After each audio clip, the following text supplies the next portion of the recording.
introduction there, and great to be here today to chat with you. Hopefully some of you this morning would have heard our Minister speak, Minister Michael, so hopefully he hasn't stolen too much of the material in my chat here. I think Mark here in the front row is responsible for that. And also with the panel so far, it's been great to hear. I think some of the things I'm going to talk about, I'm just hearing it flow into the industry and things that are going on. So my presentation is probably more about the value of Western Australia and our great resources that we do have here. Just a little bit of advertising for our booth out the front there. So Geological Survey of Western Australia is out there, so make sure you catch up with the guys and have a chat. Some of the things I'm going to talk about, they can take you into further details and depth on that. So make sure you make a bit of time for that.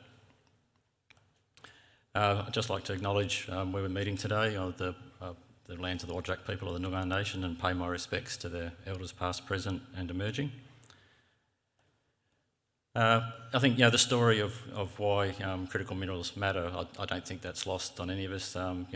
Through to election campaigns, we've heard lots of things talked about in terms of the climate change and what's going on. So I'm not going to lecture people on that, but I think things are changing, and we are making that move we've talked about into another dynamic around electrification and the things that we do. So that demand in terms of critical minerals is there. So as I just mentioned at the start, WA is in a great position in terms of meeting that demand in terms of critical minerals.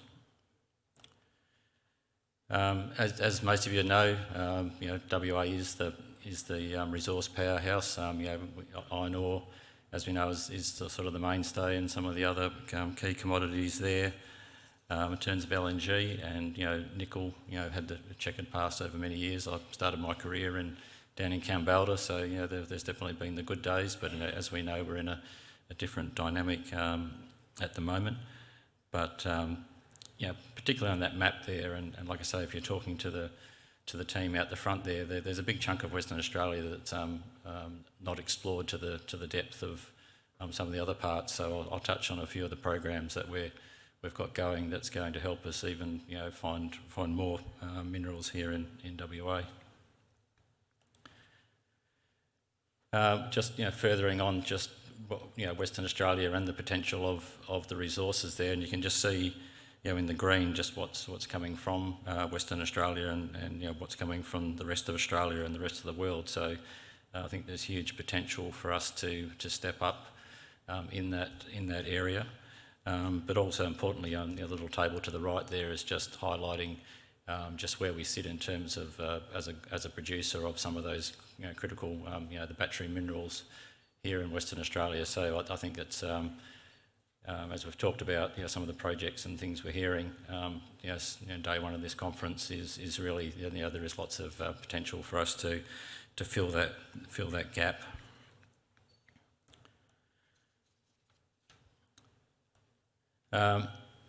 In terms of destination of choice, and we just heard a couple of chats about where we are in the supply chain and where and what Western Australia can do. I hear what Graham's saying. Sending boatloads of water and whether it be spodumene and things like that. If we can start to be more in that next sector in that downstream processing, that's where we want to be. So. But we are very well positioned in terms of the Asian market. We've got those supply chains reasonably well established around the world. So we are quite fortunate, and it's just really how we get that balance between what we are sort of exporting and then obviously what we're further processing here in Western Australia. Probably the next sort of destination of choice for Western Australia is our sort of robust environmental, social and governance sort of framework.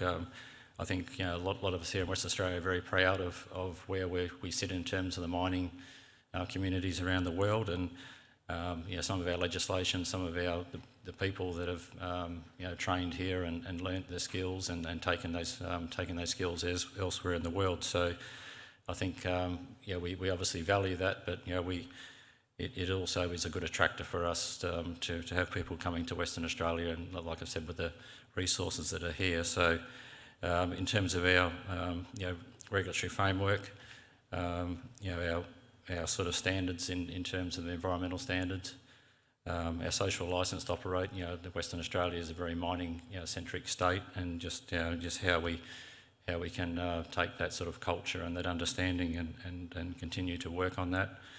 And then, importantly, there, part of that diagram is, the Indigenous engagement. There's definitely, as we all know, there's been lots of changes, and the way things have rolled out with negotiations and the agreements across Western Australia. There's a lot more work to be done in that space, but we've made some good progress. But we just need to keep working on that to make that framework to be as best as it can be.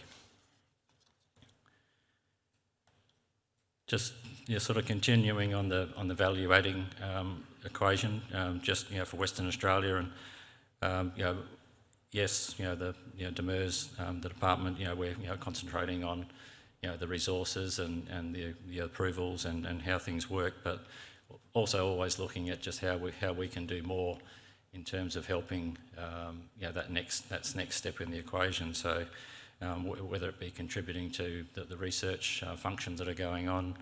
Our good friends at Merriwa work very closely with us and across government. So some of the other CRCs, so some of the other research groups going on. So heavily involved inside of our Geological Survey, Western Australia, doing a lot of that work. So that's a great thing.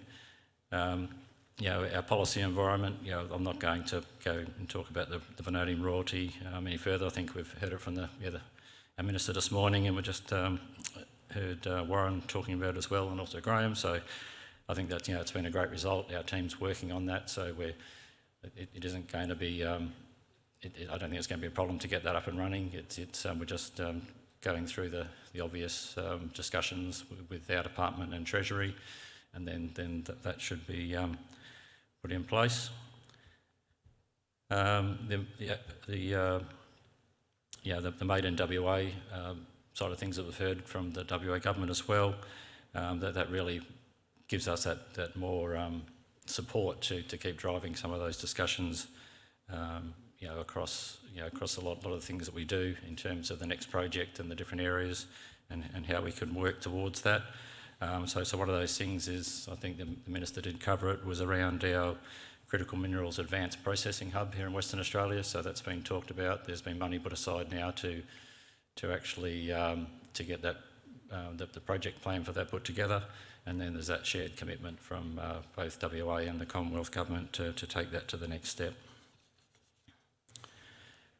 So as I said, with the guys out there on the stand, there's a couple of key projects that, for those who haven't heard along the way, but there's what we call WA Array. So this is the passive seismic array in Western Australia. So we're already just about finishing phase 2 and just about to step into phase 3. So it's a 10-year project, but we're already well into it. We released the data from stage 1 just late last year at the Geological Survey Open Day. And as I said, phase 2 data will be coming out shortly. So this is sort of world leading in terms of the density of these seismometers where they are in the ground. And that's really going to help us understand the lithosphere, the crust of what's going on. So it's great to start that area of the eastern side of Western Australia there that's under a lot of cover. It's really going to start to help us understand what is out there and the things that we can do. So in concert with that, WA is also another one called the magnetotelluric study. So that's the electrical survey as well. That's going along with that WA array. So another good bit of information. So it's just fantastic that just the way that's rolling out, and we work our way across Western Australia, and as that data comes in, that starts to complement all the other information that we've already got. The other key one that's working at the same time is what our Geoscience Data Transformation Project. So this is where we're taking all of the information that we've got within the department, It might be clear sections, it might be some of the old reports, all the reports that are submitted to us, and slowly bringing that all into a digital format that's able to be downloaded, and also importantly machine learning. So over the next, I think it's 26, that we start to get some of the capability of this system up and running. So it's it's just a huge step forward in terms of the information for companies to be able to dive into what we've got. And as I've just talked about, the WA array, that information in there as well. So it's just an incredible step forward for the explorers that actually goes in concert with our exploration incentive scheme, just how we can go and identify those targets. The co-funded program that helps companies actually identify where they are and then go and make those decisions to explore and hopefully find that next deposit.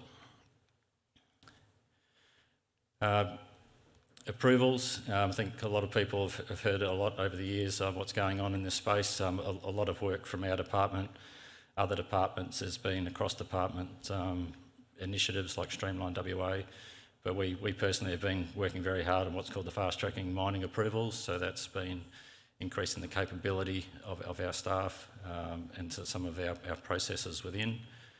So that's been working away. And then we've also had what we call our digital transformation side of things, so that's the new system we're calling Resources Online. So that went live last year, and then we're hoping to have the second phase of that up and running mid-year. So that's we've got what we're calling eligible mining activities. So some of those will be like automatic approvals where the submission will book through there, and companies are about to more or less get an instant approval, but there is obviously guidelines and rules around what actually meets that type of approval, and any more complicated ones and things like that obviously get assessed, but we commit to doing those within 15 business days. So that's a key focus on that exploration early area. And then we're also working on what we call our mining proposal and closure plans. So they're the next step where we're trying to bring two different types of submissions together, making sure we're getting that synergies and getting that streamlined, I guess, and then also that we can turn those around in the shortest time frame as possible. At the same time, we've had reviews of the EPA, the Vogel-McFadden report. So there's been things like parallel processing, which in the past we have been doing quite a bit anyway, but that's more formal now. So that also helps us out what we call the triage roles there, where we've got people assisting some of those critical projects through the system as quick as we can.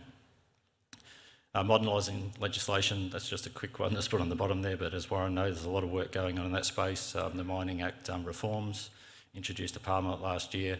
Unfortunately, with the election that was held, we need to put those back into Parliament this year, so we're getting that work done. So we are listening to industry and making sure that we're getting those things done so we can make the legislative regulation system as best it can be going forward. Just a quick one there, just value-adding wise, that's just a bit of a case study. Most of you know about Nova, but from the work done by GSWA, a little bit of the EIS program in there, and then having a mine that's up and running. So there's a great story there. They've got some of the renewable power at that site as well. So it is a good little case study of all the great things, sort of what we would expect going forward. But as we know, obviously the nickel side of the business is struggling, but it is a good case study of what can happen when we get everything right. I think the Minister touched on it this morning as well. You might have heard this since the election. There's going to be some reforms in the public sector, so just giving you a bit of a heads up. They're currently demers. We're sort of morphing into two departments as of the 1st of July. So we've got the Department of Mines, Petroleum and Exploration being added on the end, so a bit of a back to the future type of scenario. So I think that's great for everyone to have the exploration in there. GSWA, like I said, doing the great work, and it's important that they can keep on doing that. And then the other department will be local government, commerce, industry regulation and safety. So And just to finish off, the potential in WA, as you can see, a lot going on, but the potential there for a lot more as well. So, WA is just not digging up. We want to expand value add in the sector and sort of strengthen our relationships with across the globe. So, thanks very much.